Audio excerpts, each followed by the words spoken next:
I've always had friends who are older than me. And I could see a lot of them in the most successful careers, successful jobs, beautiful partners, whatever it was. But I saw a sense of lack of fulfillment, meaning, and purpose in their lives. And I've always been an observer, and I would see these people who are like 5 years older than me, 7 years older than me, maybe 10 years older than me.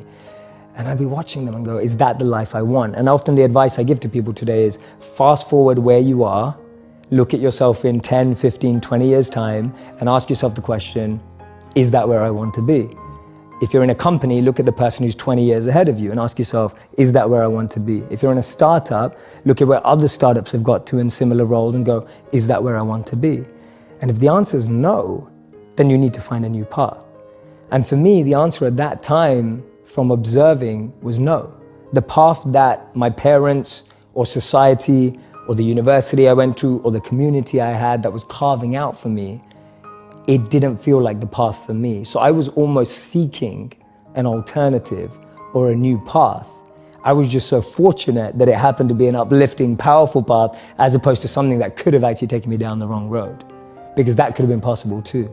So for me, the first step is just opening yourself up to new experiences and new role models. Because most of us can't see ourselves in people, so then we try and fit ourselves into the boxes that we do see. And I mean, there's this beautiful quote that I've been saying it everywhere, and I wish I wrote it, but I didn't. So it's by a philosopher and writer named Cooley. And he said that today, I'm not what I think I am. I'm not what you think I am. I am what I think you think I am. Right? And just let that blow your mind for a moment. It's so powerful. I'm not what I think I am. I'm not what you think I am. I am what I think you think I am. So we live in this perception of a perception of ourselves. Hence, my identity is made by what my parents think I should be. My identity is made up by what my college or university thinks I should achieve.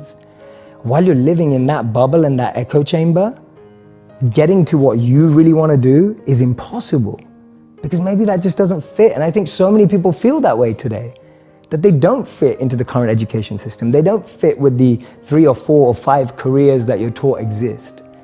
So that process of self-excavation and actualization first requires being exposed. You can't be what you can't see. If I never saw a monk, I would never have wanted to be a monk. If I never meet a billionaire, I wouldn't want to be one, because I wouldn't know what that feels like. I don't know what it looks like. I don't know what it takes. And I think that's the biggest challenge of our society, that we're not exposed. So that's the first step, being exposed to unique experiences and role models. Second step is finding that experience or role model that you're passionate about, and exactly like you said, taking it seriously. Shadow them, network with them, spend time with them, observe them, even from afar. It takes that observation, being addicted to observing that person's lifestyle. And then the third step is going yes or no. Does that work for me? Not everyone who's going to go off and become a monk is going to feel like the way I did, and that's cool. But not everyone is going to go and follow and shadow a billionaire and go, that's exactly the lifestyle I want. They may want the result, but do they want the hard work that goes with it? And so for me, that's the third step. It's observing, focusing, shadowing, getting as close to the process of that individual, and then going yes or no. Do I want that process? Not do I want the result? Everyone wants to be that monk who's fully enlightened, you know, can walk through, has an incredible aura that people just gravitate towards. But when you realize he has to wake up at 2 a.m. every day and sleeps about 4 to 6 hours, you're like, you know, I don't want to do it. that doesn't sound like me. Yeah. So from a monk's perspective, the greatest power is to be self-controlled, to be able to train the mind and energy to focus it exactly where you want it and when you want it to be.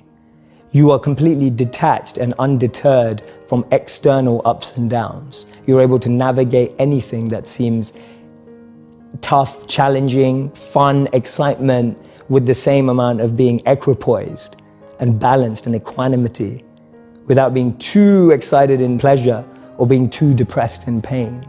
But knowing how to navigate every situation, to me, that's great strength and great power. When I left being a monk around 5 years ago, and when I left, it was like, oh my God, I'm in the real world now again, real world. I have to think about how to apply all this. I'm gonna test for real all this stuff that I've learned, and I was scared. Like, I was nervous, I was anxious, and all those things that I've been trained not to be rushed back.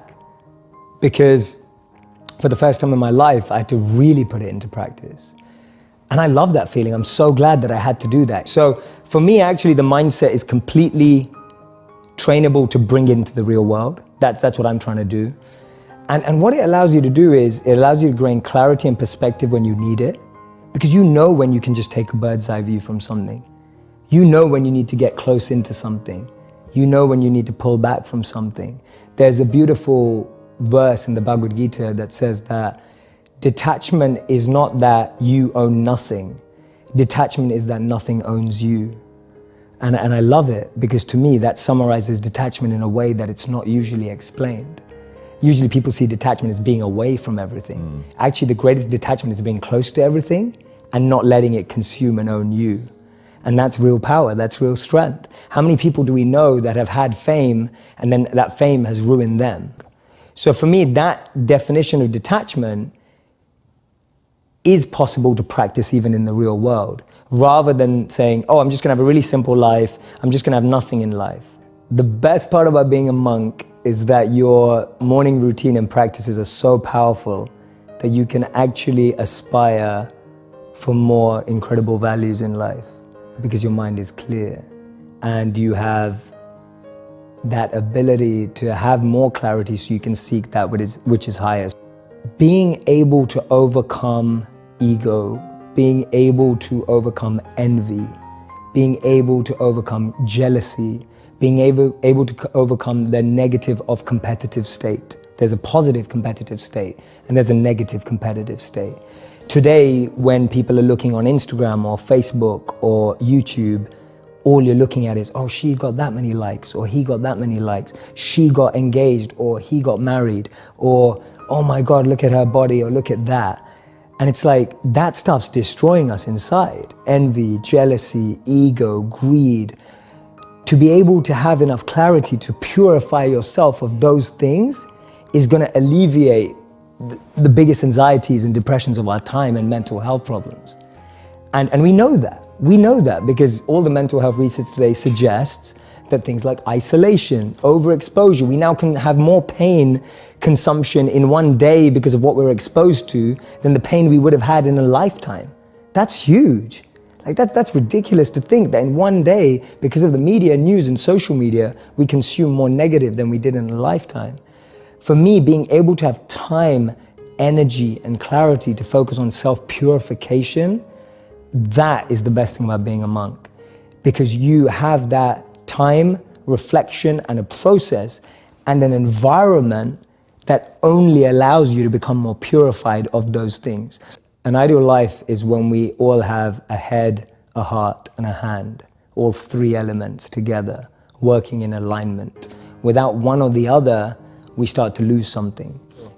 So a head is the clarity of vision, what you want, knowing what you want, the way you picture life, and being able to navigate and make the decisions to get there. That's a good head.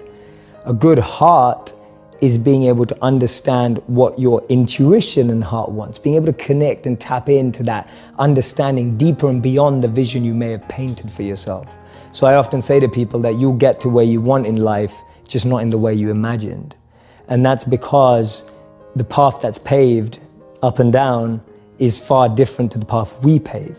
So you can have a great head and a great vision and a great mission and know where you want to go, but if your heart's not able to have that resilience and be able to adapt and have compassion and care and all of that, then you're not going to be able to make the toughest decisions without your heart.